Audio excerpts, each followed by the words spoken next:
This is Andy Parole for ID Boxing. We're here in Jeddah and I'm joined by former WBO World Cruiserweight Champion Johnny Nelson, who has now lost his phone. Don't worry, Johnny, you don't need it. We're doing an interview.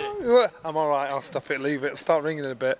I'm good, thank you. I'm good. You know what? We came here last night and it was like walking into, it's like opening an oven door. An oven door, it was red hot, but it was damp. I'm thinking, geez. And I think AJ did the right thing in getting here 2 weeks ago. It'll be 3 weeks he's been here when it comes to the fight. I think the fight itself, this is it. All the marble, they're playing for all the marbles, man.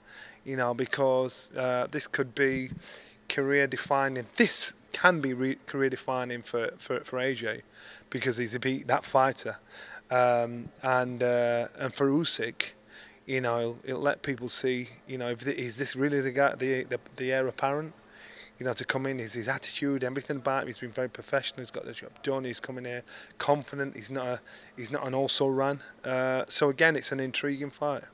You've obviously just had a little kind of piece with Alexander Usyk for Sky in the room back there. Just talk to me about what you kind of took away from that and his shape, because I know he's taken some photographs and you was there in the background, being able to kind of not size him up, but look at him and look at his physique. Physique-wise, he's put weight on. He'll come in heavier, quite clearly. I think that he's probably assessed from his previous fight with AJ that he needs to be able to stand his ground, hold his own with AJ if it comes up close and personal. AJ's naturally heavy and naturally bigger, so it'll suit him more than anything else.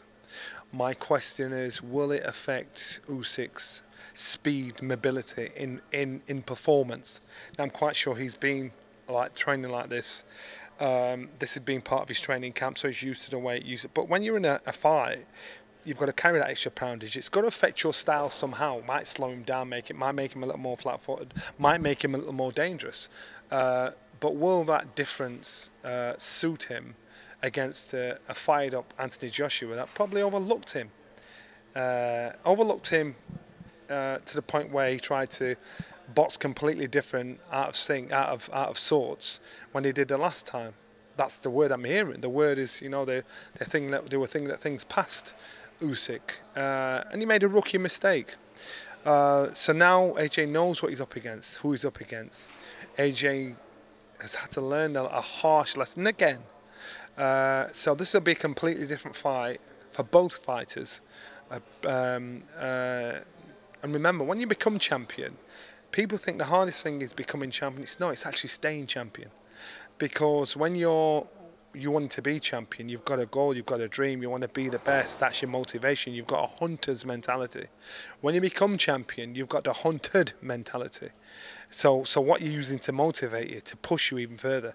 Right now in Usyk's home country, there's a lot of things going on.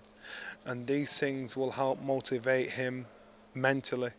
It'll center him, it'll help drive him, it'll help give him that extra little bit of something that he might need in this fight. For Anthony Joshua, the fact that Usyk beat him, the fact that he's seen the turn of public perception massively, from being the hero now down to being the also runner, and of course he thinks, you know what, I made a mistake. I'll not make that mistake again. No matter what you think about Anthony Joshua, you've got to give him props because he's been boxing since 18 years old. Look at the champions, former champions he's beat. Look at what he's collected, what he's achieved. Most fighters that have achieved what Anthony Joshua's achieved have been boxing from 6 years old. So it shows this young man can adapt. He can take on direction and game plan and put it into practice. He may not be as astute and as wise as Usyk, have as much experience as Usyk, but he picks things up well. And so now the wisdom is with Usyk. You know, the youth, believe it or not, is actually in the game. He's actually with AJ. You mentioned Alexander coming in heavier, Johnny, and we saw in the final round of the first fight where he kind of hurt AJ and AJ was back on the ropes. Going into this fight, Do you expect Alexander to maybe start a bit more aggressively and maybe look to counteract all of his talk of AJ coming in to be a bit more aggressive? Well, I'm quite sure Usyk is smart enough and calculated enough to understand. He has experience enough to understand AJ will come in with a different foresight, a different mindset. He's boxed all shapes and sizes and then navigated his way through. Usyk's beaten fighters and put them under pressure without actually doing as much work as them. Case in point, Tony Bellew. I believe if Tony Bellew believed, really and truly believed in what he was put into practice, he'd have done a better job. He wouldn't have got stopped by Usyk, but Usyk pressured him with his feet, and so he made him work out at the pace he didn't want to work out. But up to that point, Tony was ahead on points. So Usyk's got many different layers to how he'll try and break down an opponent, beat an opponent. AJ is now saying this fight doesn't go the distance, because the longer it goes, the better it suits Usyk, without a doubt. He's the one that can comfortably sail through a fight and get comfortable as the fight goes on. Whereas AJ, we've seen him getting tired in the mid to late rounds and towards the end, holding on for because he's tired. So AJ now knows I've got to throw everything: kitchen sink, front door, back door, car, wheel, everything at you, and I've got to put you under it. So that's why I think this fight doesn't go the distance. I think this fight will be so much more exciting than the first fight. And this fight is not an impossible ask for Anthony Joshua, like so many people think. I spoke to Buddy McGirt last week and I asked him about the Robert Garcia link-up, and he said Robert will be able to bring that pitbull type of mentality out of Anthony Joshua. And over, say, the last few fights, some people suggesting back to Klitschko, it might be something which AJ has lost because of kind of what he's been through in the ring. Do you think there's any part of that? I wouldn't say Klitschko. Yeah, he had that rough edge with Klitschko when he had to dig in and everything. He still got put down by Klitschko. I'd say the mentality he had when he boxed Dillian Whyte. You said when all that stuff kicked off after the round and them man are nearly scrapping the ring. That Anthony Joshua, that's willing to just push it to the limit, almost getting cussed out by the referee. That Anthony Joshua needs to turn up, because he and when they announced this fight, and I saw a picture of Usyk and AJ, and Usyk's taking selfies with AJ, I straight away I'm like, no, that's just wrong on every level, because you look historically in our fight game, fights are not just won from when the bell goes. That's the work. The mental side of it is won well before the fight. You want to make your opponent be consumed by you. You want to make your opponent be intimidated by you. You want to make your opponent uncomfortable in your presence. And when I saw these guys together when they were announcing the fight, AJ was letting Usyk be comfortable around him, taking selfies, being a gentleman, and that's because of his upbringing. He's a polite young man. And unfortunately, right now in this game, you need to tear that buck up and think, I'm going to kick the shit out of you. He's got to give him that feeling. He's got to make Usyk think, what the hell, what's going on with this guy? Now, I don't know if that chance is now passed, because he had to make that impression then for Usyk to be consumed by him until this week, until the fight. So these guys, have they met each other since they've got here? I don't know. I only came yesterday. But Usyk does not want to have this guy comfortable around him. Point blank. He needs to give him something to think about.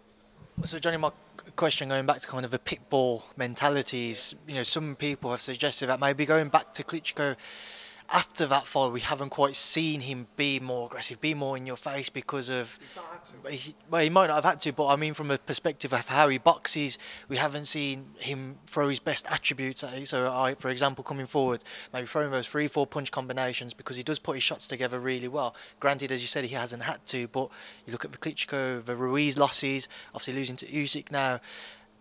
Has he maybe lost that, I don't want to say cutting edge, but that mentality where he needs to know, I don't need to be worried about what's coming at me, I need to worry more about what I'm doing to my opponent, I need to be aggressive, I need to get past any type of mental block effectively?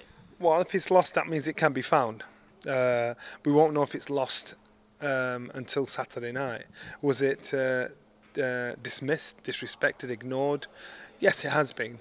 That's why he lost against Ruiz. That's why he lost against Usyk in the last fight. But if it's lost, it can be found. Now, if anything's going to make him find it, it's the last loss to Usyk.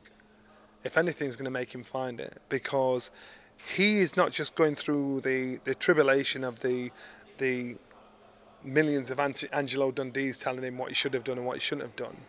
He's not going through the tribulations of all those people that were slapping him back, telling him you're a hero, now telling him about himself, what he shouldn't do, and he's a zero. He's had to go through all of that, plus to deal with it himself and his camp to deal with it as well. So that's a lot to swallow and a lot to live with. So I think if anything's going to make him find that and bring it back, it's that. If anything's going to make him change his attitude, it's that. And I'll keep saying, AJ is no backing dancer. And when I say he's no backing dancer, I mean he's not going to be one of those heavyweights in the heavyweight division, knowing there's somebody that's there that can beat him. Right now, he knows Usyk's beat him, Ruiz beat him, he fixed that. You look at the likes of Fury, you look at the likes of Wilder. Regardless of what you or I think, he believes he can beat those guys. So is he the sort of guy that's going to hang about in the division knowing there's people there that'll beat him? So right now, Usyk's beat him once. If Usyk beats him a second time, that's a reality check. It's not in his DNA to be a backing dancer. As in, no, I'm in this to be the best.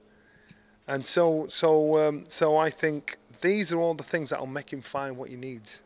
These are all the things that'll motivate him, because this fight is career defining for Anthony Joshua. Is it make or break? Could be. My personal opinion, do I think it is? Personally, I do. That's just my opinion. I don't know. I can't speak for AJ on a personal level, but from the outside looking in, from things he said about his philosophy to fighting and why he's fighting, that makes me come to that conclusion. Doesn't mean I'm right, but to me, I think, again, that's why I keep saying he ain't no backing dancer, and I don't think his DNA will let him be that fighter. If he wasn't to be successful, do you think he hangs up his gloves, or will he look to kind of rebuild from there? I personally think he'll hang him up. I personally think that he'll not even be aware or admit that to himself straight away. But when the dust has settled and he has time to think about what he's done, what he's achieved, what he's earned, the business that he's got attached to boxing, then I think that might dawn on him. So that's not being disrespectful or putting pressure on a man. It's just my opinion. I just think it's not in him. He's not that kind of guy. If you're in a race and you know the guy next to you is going to beat you no matter what you're going to do, are you going to try your hardest? Because you know he's going to beat you no matter what you're going to do. You've had 2 cracks at it. And you will try your hardest, but you know this man's going to beat you. So where's your motivation? You don't want to take part, because in boxing, you don't want to take part in that. It's one of those games you can't play at. So again, I just don't think it's in his DNA to be that kind of fighter. Listen, you've got fighters that are journeymen, and they make a living being journeymen. Anthony Joshua's far too rich and successful and wealth in many things, not just financially, to actually be that kind of fighter on a big level. He's not that guy.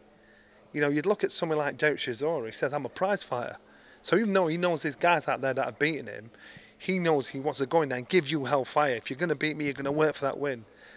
That's not Anthony Joshua's mentality. And that's not a disrespect. What I'm saying is it's probably a respect to his intelligence to say, you know what, I'm here for authentic reasons because I want to be the best. I believe I can be the best. So my personal opinion is, yeah, I think he would walk away. The Ring Magazine title is also on the line now. Johnny Tyson Fury vacating that ahead of what was another retirement post. Do we see Tyson return? Without a doubt. And again, coincidentally, Tyson Fury's hit the headlines the week Anthony Joshua's fighting. Tyson Fury is one of the few fighters that is bigger than the belts. So no matter what Tyson Fury does, you can give the belt, here, take it, I ain't bothered. You know, because I know if that belt's on the line this week and I'm boxing the same week, they're going to watch me rather than the belt. So he could throw all the belts away. He's one of the few fighters that are now bigger than the belt. So this Tyson Fury, and I'll probably be pissed off that I'm saying it. You know, he might have woke up that morning and said, I'm done with boxing. He ain't done with boxing. He's not done with, first he's going to box for free, then he want to box for half a bill, then he's going to box X, Y, Z. You know, Tyson Fury's a fighting man. They're his words, I'm a fighting man. So for him to walk away, he ain't ready to walk away yet. You know, and he might not know it, but he ain't ready to walk away anyway yet. Moving away from the heavyweight division, just get your thoughts on a few other things. Ben Whittaker returns to this card, somebody who is excited the British public, and as everybody says, he's Marmite, you'll either love him or hate him, but excited to see him back out so soon after Bournemouth, Johnny? Without a doubt, and this is what they want to do. They want to wheel him out as often as possible. Get this man on in the mouths of everybody. Love him or loathe him. After he boxed in his debut, you know, the amount of abuse, you know, I was getting, I want to slap that kid or X, Y, Z. He's done his job with the press, with the public. You want to watch him or you either love him or loathe him. It reminds me of talent I've seen that have reached the very highest of the high. So if he can back up the boast and as well as being that ultimate salesman and who he is, he will be another potential superstar. But he's going to be up for criticism. You know, and remember, even if he lost a fight, people will be too quick to write him off. But you look at people like David Haye, he lost to Carl Thompson, I think it was in his 10th professional fight. Then look at what he achieved. I think Whittaker is arrogant and ignorant enough to go out there and gamble to either have egg on his face or come out looking like a superstar. But with the adulation of his successes, he's also going to get the criticism of the public as well. He's prepared to do that. Not many fighters are prepared to do it. Not many fighters are prepared to go in the ring and make amazing, outstanding and ridiculous comments about what you're going to do in their career because they don't want to risk looking foolish. Ben's one of those, so I'm so glad he's got the opportunity to box on this bill. And I think, you know, I hope they get him out in another 5 weeks' time. And another 5 weeks' time, because it develops him as a fighter and he develops his fan base. Last week, Johnny, we saw the Chris Eubank Jr. and Conor Benn fight announced at a catch weight at 157. On the day after the fight was obviously a catch weight as well. Junior's only allowed to weigh a certain amount over. I just want to get your thoughts on that entire fight, the weight clauses, just your take on it all. Well, again, when I was asked about this before, I said I just can't see it happening. I don't understand how it can't, because the weight, obviously there'll be a clause in it, but I know Chris struggles to get down to 12 stone, never mind 11.5 stone. Now the fight's been done. What could happen? Could Chris make the weight and then coming over the rehydration clause and pay the fine? The fight will never get stopped, pulled off, because pay-per-view, it's all left, right and centre. I'm assuming it's pay-per-view. So that's number one. Number two, depending on the weight, makes me reconsider, changes my decision of how I think the fight will turn out. I think Conor Benn is an amazing, intelligent, more intelligent version of his dad. I think Eubank Jr. is a more intelligent version of his dad. So you've got two intelligent siblings that can fight, that are not motivated by money. So people like you and I that aren't born into money, I don't know about you, so you pull about a road over, that you don't know what motivates these kind of people. But these guys are talented. These guys are getting, I think I see Conor getting better per fight. So he's still rising. Chris is there. You know, been waiting for that crack, So is he getting better? No, but he's sustained who he is and the kind of fight he is. Conor's getting better slowly but surely. Conor's willing to make that gamble to say, let's have this, let's do it. So depending on the weight, as far as I'm concerned, will make a difference to the result. So just to remember off the top of my head, so it's set at 157. Junior's not allowed to go in above 158 and a half on the day of a weigh-in, otherwise the fight gets pulled. What about fight night? Fight night. So they haven't announced the official rehydration clause. Eddie said to me in an interview, it's less than the IBF rehydration clause for the next day, but he'd never said. But then I saw Spencer Oliver's comments where he said, I think Junior's told him he can only weigh another £5 the morning after the weigh-in. Right, and if that is the case, then Houston, we have a problem. If that is the case, and that's my whole point. It's a rehydration. So if Junior gets down to whatever weight it is, right, it's a rehydration. How much is he allowed to walk in the ring at come fight night? And that's where the problem lies. And if he is only allowed to put an extra £5 on, then there's a problem for Eubank. And again, you know, to me, I think I gather that was probably the main issue in regards to why this fight wasn't signed 3 weeks ago when Eddie was saying it was a done deal. And to me, that's always been the issue with this fight. If it is the case, and it is only £5, Johnny, knowing that Junior's isn't maybe necessarily finding it easy to get down to 12 stone, is it a surprise to you that he's agreed to come in for this fight at such terms? Yeah, without a doubt, I'm very, very surprised, and that's either complete arrogance and ignorance, or he can achieve things we haven't seen. But I just think that's a mad move. It's a mad, and it's hard because when you're getting in there and you look at the size difference between the two of them, and Junior's looking, thinking, "You think this little man's gonna beat me?" You know, and I get that, but don't make that mistake because many people do that. Once you underestimate somebody that's in front of you, you've got to give them that respect, especially in the fight game, and don't be fooled by the cover. So that's where, and Conor kept saying it. Don't look at me and think this is a done deal, because Conor, again, I think he's so talented, getting better and better day by day. But what a fight! But it's not just about that fight; it's the fathers as well. Because Chris Senior's first line was, "My son will hurt Junior, hurt Conor. I don't want this fight to happen." Knowing his dad is gonna bite in an instant. What you talking? And as soon as I saw Chris do that, I thought, "Oh God." He still manages to say the things that will rile and rattle the father, who would then rile and rattle the son. So again, that's why this fight is so intriguing, so exciting. So I'll watch this fight. And again, like I said, I'm struggling to see how this works. So that's what's on paper. But will Chris decide and think, stuff it, I'm coming in whatever weight I want after I've weighed in. I'll pay the fine. Here's $500,000. You know what I mean? Would he do that? The fight's still going to happen no matter what. Final couple of things I want to get your thoughts on. Joyce Parker was announced once again back on BT. I want to get your take on that fight and how much of a surprise it was to you to obviously know Joseph Parker comes and signs with Sky, and all of a sudden his first fight will now be on BT box office. Well, Joseph Parker wants to fight. He wants to fight everybody and anybody. And so if he sat down with Ben and said, "Listen, we do this deal.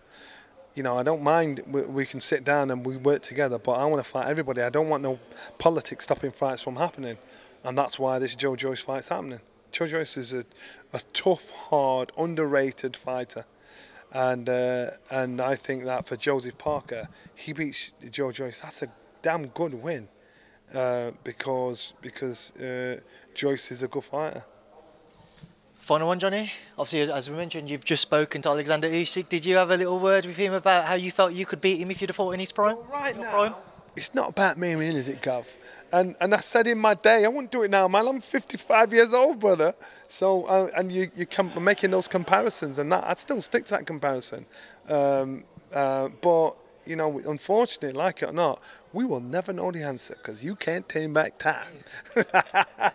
Is that why you're so confident? Because you know nobody will ever know? Correct. Listen, Johnny, I appreciate you giving up some time. I don't want to leave it so you get too comfortable here and you fall asleep. But it's been a pleasure to catch up with you. I'm sure I'll speak to you later this week. Thank you for speaking to me in ID Boxing. Nice. We'll see you in a week.